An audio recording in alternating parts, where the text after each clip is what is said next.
Hey everyone, welcome to Bacchus OSL Ro36 Group J. We went ahead and skipped Group I because we didn't feel like watching more Terran versus Zerg and Terran versus Terran. That was the set. I will spoil it for you if you didn't already hear it. It ended up with Kanata versus Up Magic and Up Magic won, which was kind of what we predicted for that set. So Up Magic is going to be moving on in Group I. This is Group J, which is Sea.Pure, or just Pure, and who is our Toss, and Type B, which is our Zerg. Steve? Yep, it's going to be PvZ. I'm excited because I can finally cast some Protoss. One thing, if you haven't noticed, there's hardly any Protosses left in this OSL, so I'm really hoping Protoss Advance here. The winner of this is going to play against Best. So I would obviously favor Best against both these players, so I do think we will have a Protoss Advance.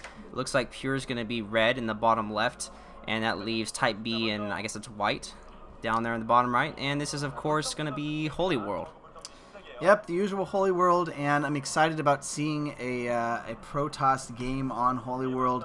Holy World has had a couple Protoss games versus Zerg. Ironically, there's been 0 Protoss versus Terran on Holy World yet, so we have no idea how that plays off.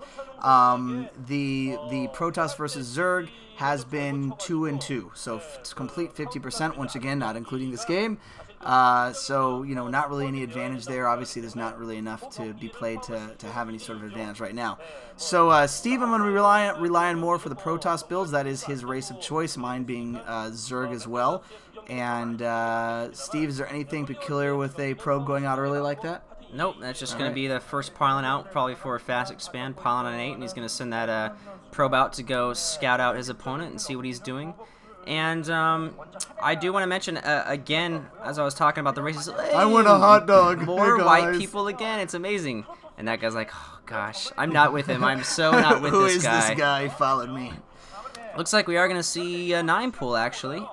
So that is actually pretty early for Zerg, Type B, to getting 9 pull. He's going to want to put a lot of pressure on. Actually, that would be considered an overpull because he got the Overlord just first. Barely? Well, whatever. Right. So he's going for a quick pull. Of course, the probe's already in there, though, so Pure's going to see exactly what's going on.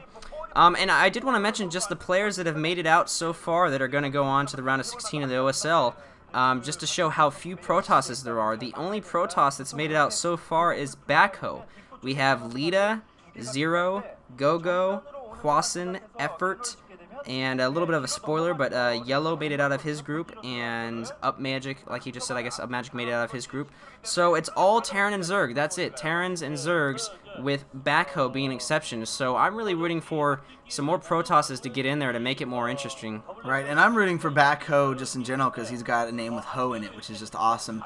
So there's a fast expansion as accurately predicted. We did see a lot of gas going on with the Zerg. They got gas quickly. I mean, not like faster than normal, but it does mean they're probably going to try to tech up earlier on and not just go, you know, like a double expand or anything like that, which of course is smart to go against the Protoss. You want to get tech faster. I mean, Protoss can get pretty dang strong towards the mid to late game, and so it's a good idea to get your tech out early. I'm assuming from the Zerg we'll probably see, well, I don't know if we're going to see something standard or not. A lot of times Zerg will go for like a Spire first just to get some Scourge out to kind of scout and also fend off Corsairs. We're going to see possibly some sort of trick. Yeah, look at this. Type B trying to get his Zerglings through with this drone. If he can squeeze some Zerglings through, gosh, that's going to be so slow. And look at his face. He's not able to do it. This sucks because it's a lot of time wasting he's doing that. But if he were to do that, that would bypass right by the fast expand of Pure. And he does get 2 Zerglings through. This can really be problematic because Protoss's basic strategy is always around the fact that nothing's going to get past their wall there at the secondary. So it can really be problematic for Protosses. He's probably not going to have any cans in his main, at least for a little while, unless he just suspects something. Look how many this he got might be worth through. his time to do this. Type B does have 5 lings. It looks like, or 6 lings, yes, coming around back the base. We'll see if they can do any damage. It looks like the expansion is going up now for Type B, and oh, cannon up actually pretty quick. I'm almost surprised that Pure put a cannon up that quick in his main. I guess just in preparation for possible mutas. He does see the Zerglings coming in now. Zergling's probably going to do a lot of damage. He needs to focus fire on his probes. Looks like one probe goes down. Second probe's going to go down. Third probe goes down. 4 probes. Wow, and not a single Zergling lost yet. Pure could have done a better job of trying to micro his probes around. This could really hurt Pure. And now he's not blocking his cannon. He's got to defend that cannon with his probes. He doesn't. Cannon is canceled. This is terrible. One Zealot in the base. Gonna try to defend, but you can see Pure a little bit apprehensive, not feeling too good about that. That's a lot of probes lost against the Zerg player, and now immediately Type B getting down a second expansion in his lair, so he's actually gonna be probably ahead of the Protoss, considering how many probes he's killed. So definitely evening it out in terms of Zerg having an even economy, if not a better economy now than the Protoss. Type B is actually double expanding, if I'm correct, which I did not expect him to do because he was getting gassed so earlier on. But he's done enough damage to Pure, and I must say, Type B, wow, getting another probe.